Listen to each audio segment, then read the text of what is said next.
Phone করছে, স্পিকারে দিন। হ্যাঁ প্রিয়াঙ্কা, কোথায় আছো তুমি? এই তো পায়েলের সঙ্গে।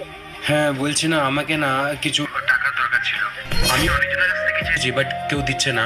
বাট তোমার কাছে এই লাস্ট টাইম চাইছি। আরে আগে বলবে তো, কত পাঠাবো? 1000 টাকা। ঠিক আছে ঠিক আছে, আমি এক্ষুনি পাঠাচ্ছি। আচ্ছা ঠিক আছে। কেমন আজকালকার দিনে ছেলেরা মেয়েদের পেছনে টাকা খরচা করে, আর তুই একটা মেয়ে হয়ে ছেলেদের পেছনে টাকা খরচা করছিস, কি বলবো তোকে।